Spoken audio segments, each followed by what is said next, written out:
Are you a podcaster? Maybe you've got that big idea and you're looking for a network to join.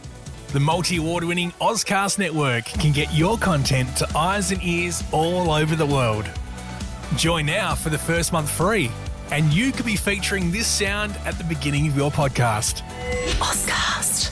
Simply head to ozcastnetwork.com for details. Ozcast. All right, so get ready because today we're going deep into a really dark part of Colombian history. Yeah. We're talking about the false positive scandal, extrajudicial killings that were happening between 2002 and 2007. Right. And what's crazy is this is a time when the guerrilla groups were actually already kind of weakening, you would think, with the conflict. You know, winding down, things would be getting safer. Exactly. But that's not at all what happened. Instead, we saw this surge in killings. Yeah. It's a story about how pressure incentives and, I guess, wartime morality can all come together to create a really, really dangerous situation. Yeah, and the recent indictment of 39 Army officials by Colombia's Special War Crimes Tribunal, Oh, wow. the JEP, including 4 generals, 4 generals. really brings this whole issue to the forefront. It's a huge deal, right? Like, huge. having generals involved suggests that this wasn't just like a few bad apples acting on their own. No, not at all. This was something that was, you know, potentially much bigger. Yeah, exactly. Yeah. So before we get into the specifics of this case, Sure. can you maybe give us a little background on the JEP itself? Of course. For those of us who aren't as familiar with, you know, the Colombian conflicts, Right. what is this tribunal all about? Well, the JEP, which stands for Jurisdiction Especial para la Paz, Okay. was actually created as part of the peace agreement that was signed between the Colombian government and the FARC guerrillas back in 2016. Okay. And what makes it really unique is its focus on restorative justice. Okay. So instead of just, you know, punishing perpetrators. Punishing people. Exactly. The JEP aims to actually uncover the truth about what happened, Wow. to offer reparations to victims, and then help reintegrate former combatants back into society. So it's kind of like a holistic It is a very holistic approach. It's a long and complex process. Right. But the idea is that you can only really achieve true peace by addressing like the root causes of the conflict and promoting reconciliation.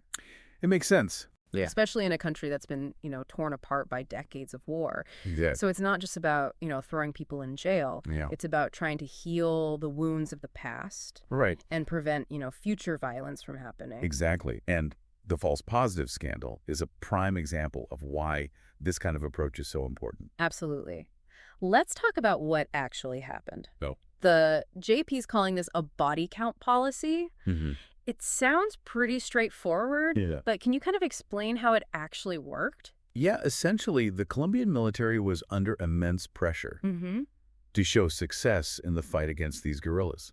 Okay. So they implemented this system where soldiers were rewarded for killing enemies. Oh, wow. So the more kills they had, the better their chances were for a promotion, Really? getting time off, receiving other benefits. So it was literally a case of like incentivizing violence. It was. No wonder things got so out of hand. Exactly. And the problem is that this created a perverse incentive structure where soldiers were motivated to produce results, even if it meant fabricating them. And the JEP investigation actually found that that's exactly what happened, right? Exactly. They weren't just targeting actual guerrillas. Right. They were going after innocent civilians. Yes. And like making it look like they were enemy combatants. Precisely. And they used various methods to carry out these killings, Oh, wow. all designed to create the appearance of legitimate combat engagements. Oh, wow. For example, some victims were lured with false promises of jobs, Oh, my God. only to be executed and dressed up as guerrillas.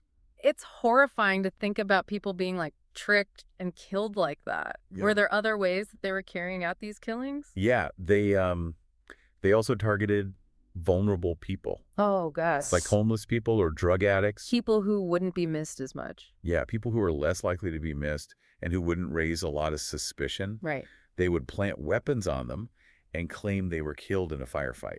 It's sickening to think that these soldiers were exploiting like the most vulnerable members of society Right. just to boost their kill counts. It's awful.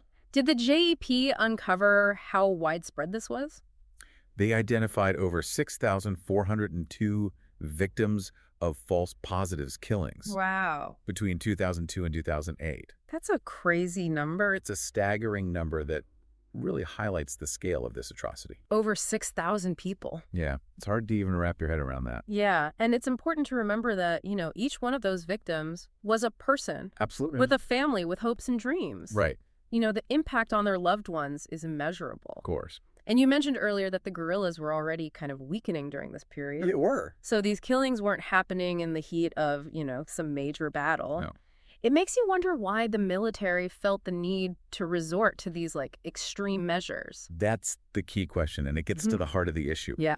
The JEP's findings suggest that the false positive scandal was driven by a few things, Okay. including pressure from the government to show results Of course. in the fight against the guerrillas. They wanted to be seen as doing something. Exactly. Yeah. Also, a culture of impunity within the military. So basically, they thought they could get away with it. Yeah, pretty much. And also the perverse incentive system that we talked about. Right, where they're rewarded for killing. Exactly. So it wasn't just about, taking out the enemy. It was about creating this illusion of success. It was. Even if it meant sacrificing innocent lives. Precisely. Yeah. It was a way of showing the public and the international community Right. that the military was winning the war, Even when they weren't. even as the conflict was winding down.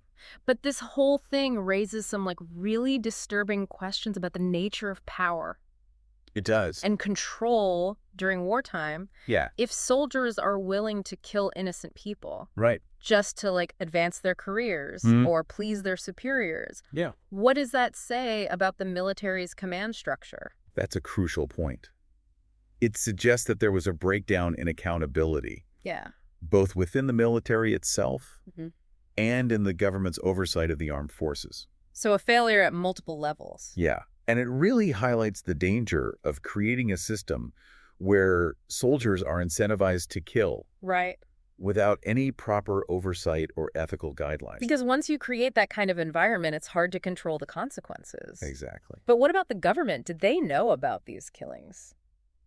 Well, that's something that the JEP is still investigating. Okay. There's evidence to suggest that some high-ranking officials were aware of what was happening, So they knew. but the extent of their knowledge and involvement is still unclear. Okay. The JEP's work is really crucial Yeah. because by uncovering the truth about what happened, Are you a podcaster? Maybe you've got that big idea and you're looking for a network to join.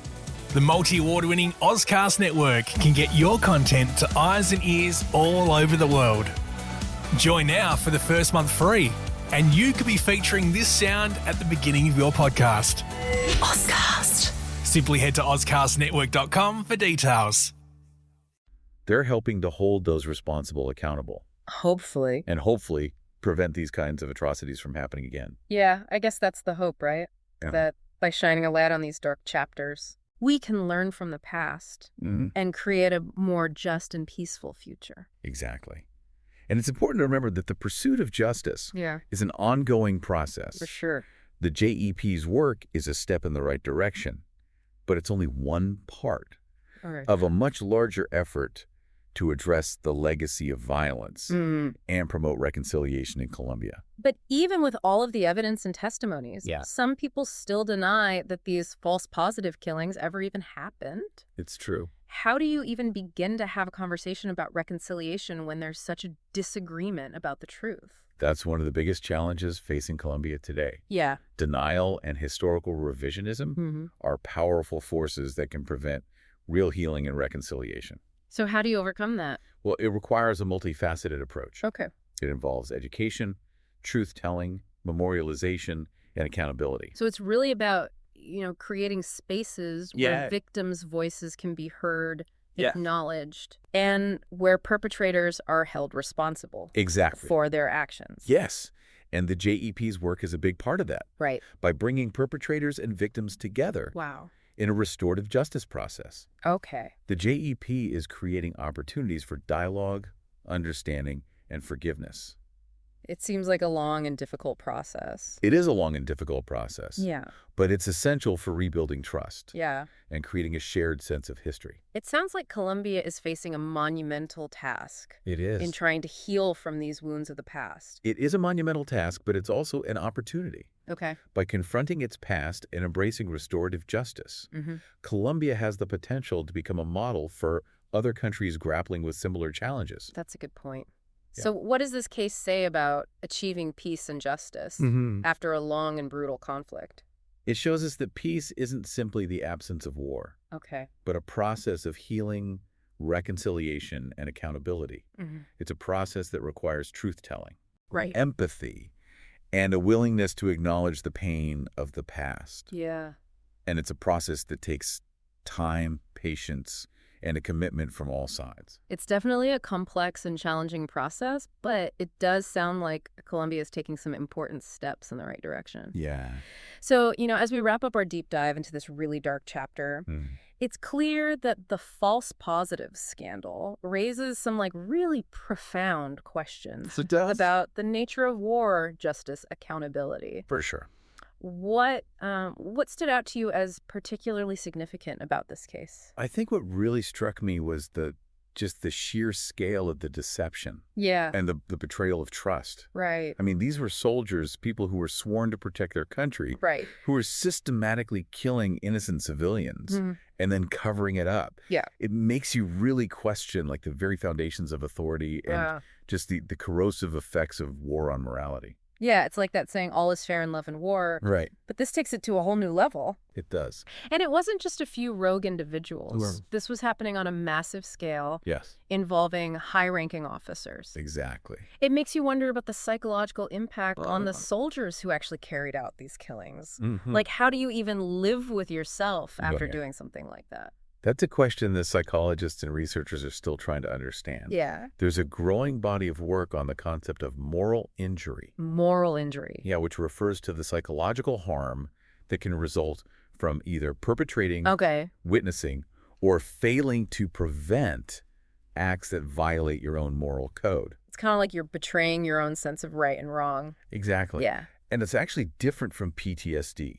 Oh, okay. Which is triggered by, fear and threat. Right. Moral injury is rooted in shame, guilt, and a sense of betrayal. So these soldiers are not only dealing with, the trauma of combat, Right. but they're also carrying the burden of having committed these acts that they know are wrong. Exactly. That's got to be incredibly heavy to bear. It's devastating. Yeah. And unfortunately, many veterans who suffer from moral injury struggle in silence. Right. Because they feel isolated and ashamed of what they've done. It's tragic that the very people who are supposed to be protecting us I know. often end up being the ones who need protection themselves. Yeah. It makes you realize that the true cost of war extends far beyond the battlefield. Absolutely.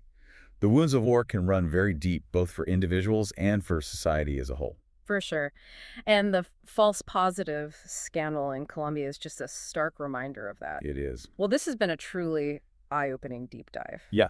We've covered a lot of ground, from the specifics of the case to the broader implications for peace, justice, the psychological impact of war. Right.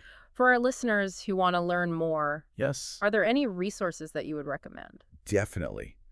The JEP's website has a ton of information on their investigations, Okay. including testimonies from victims and perpetrators. Wow.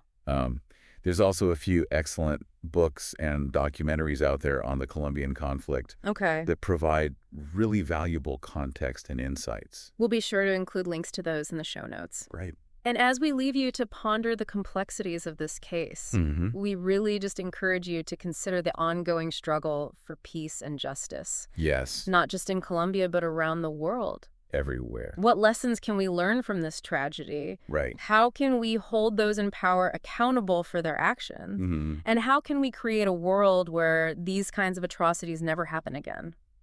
Those are the questions we all need to be asking ourselves. Yeah. And while there aren't any easy answers, Right. I think by engaging in these difficult conversations, by listening to the voices of victims, and by demanding accountability from our leaders, we can start to move towards a more just and peaceful future. Well said. Thank you so much for sharing your expertise with us today. It was my pleasure. And to our listeners, thank you for joining us on this deep dive. Yeah. Thanks for listening. We hope you found it informative and thought-provoking. Until next time, keep exploring, keep questioning, And keep learning. and keep seeking the truth. Oscast. Are you a podcaster? Maybe you've got that big idea and you're looking for a network to join. The multi-award-winning Ozcast network can get your content to eyes and ears all over the world.